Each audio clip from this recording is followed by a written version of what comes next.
I'm standing here talking with John Coxe, and John Coxe's username on VamWorld is... Currently Aleph Zero, Alefzero.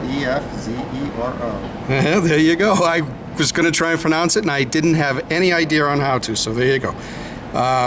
John's here to do his 5 and 5, and we'll lead off with the first question. When did you become a Vammer? It would have been probably around the late 80s, early 90s, somewhere in there. It's a variable thing. I was doing lots of different varieties, but Vams became a natural thing based on some of my key collecting at the time. Okay, and basically what was the cause? Because of my obsessiveness. We've been hearing that a lot lately. I was doing proof-like collecting. I was doing all the proof-likes, and in fact I had all of them except for 3, and of the 3 I didn't have, I subsequently had one of them. In the process of building the set, I occasionally, like any other set, you upgrade a piece here and there, but I had a hard time letting go of the piece, and the piece that was upgraded, so I didn't find a reason to keep it. It had nice toning or whatever. Yep. But one of the things I used was the Van Allen and Mallis Bible, the big phone book, and I justified they are different die pairs, and I wanted to have representative of both die pairs, and maybe later on 3 or 4 different die pairs. One of them was repolished, so I'd have a variety of reasons. So I ended up with a lot of VAMs, high grades in dimple and proof-like. Sure, absolutely. And it was kind of interesting because soon after I had a sizable number of those, the Top 100 came out, and I was at an SDR meeting at Long Beach, and I met Jeff Oxman. I had never met him before. I knew there were other VAM people out there because I was a big buyer on Teletrade. In those days, it was before the website. It was all just a paper catalog in the middle of numismatic news. And we would... so I knew other people were collecting them because there were annex coins there that were attributed, and I was buying them. And so someone was doing these, and I found out it was Jeff Oxman. And according to Jeff, probably nobody else. At the time. A few people. Yeah. So anyway, I met him, and I said, "Hey, Jeff, I got your book from the pre-publication, and you say there was no 84 VAM floors known in proof-like or dimple. I have that, and I have a 91 VAM 2 in dimple." And he said, no way, and on all of these. And the next show, I brought them. So we became good friends. And it's a segue here, but to probably one of these other questions. Which might lead us up to number 3. What's your favorite VAM memory? Okay, I could go 2 different ways here. In picking up a cherry pick. Sure. Or in just the whole VAM experience. As a cherry pick, it was probably when I found an 1887 1B. At the time, there weren't very many of them. There were a handful of them, maybe 4 in the PCGS population. And I think the highest one at the time was maybe a 40 or a 35, and I picked one.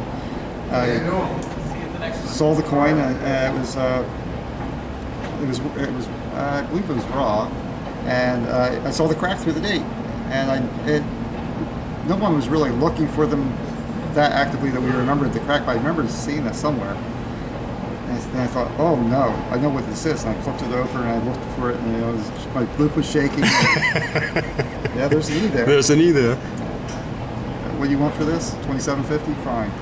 It wasn't $2,570. No. Back in the day.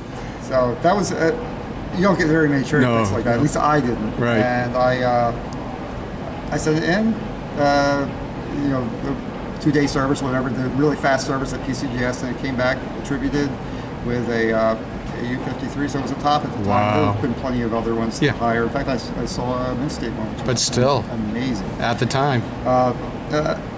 Another memory I should bring up, though, is we were at King's Fish House several years back. I can get the exact date. Logan McKechnie and a few other VAMers. I think maybe Ash was there.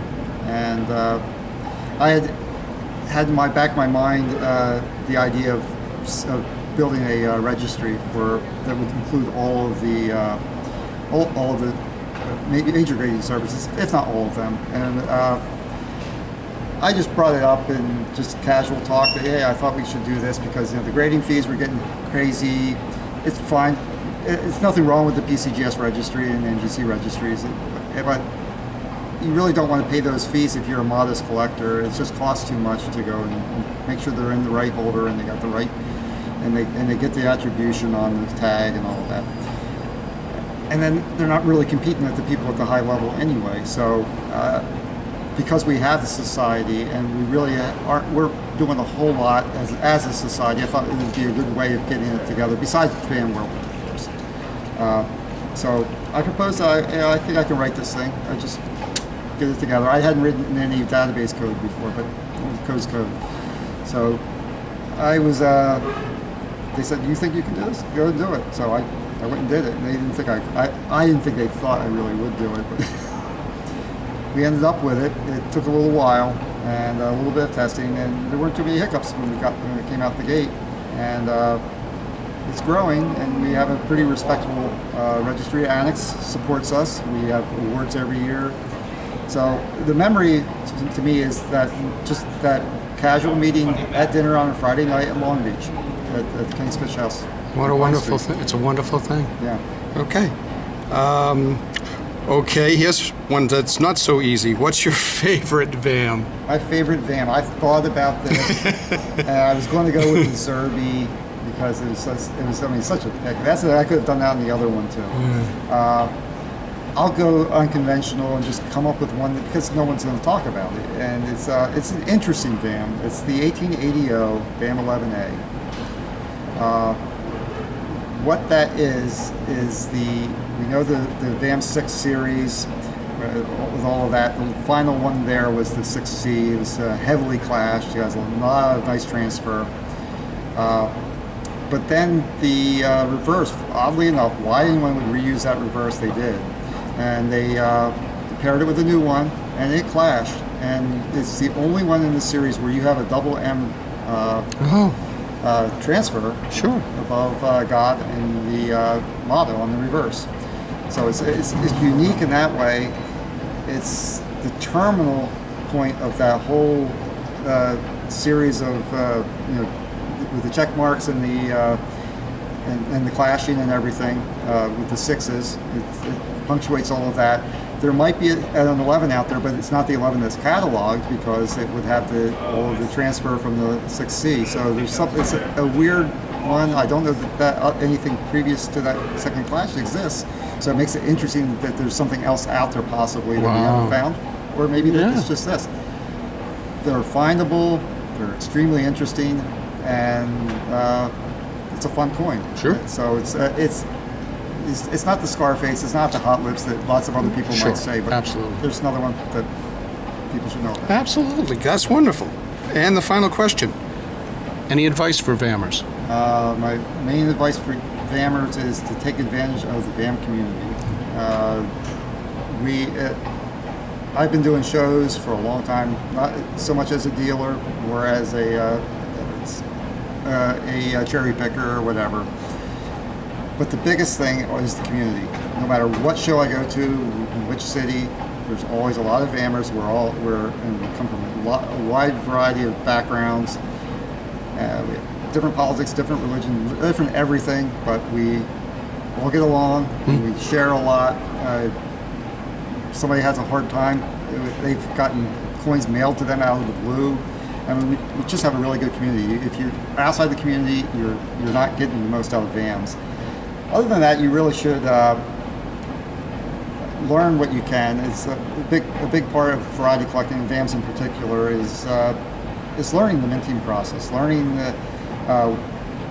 about the varieties and about the populations and the sequence of die uses and all of that. There's a lot of learning to do, and there's a lot of opportunity there and that generates discussion, and there you go. John, thank you very much. Hope that helps.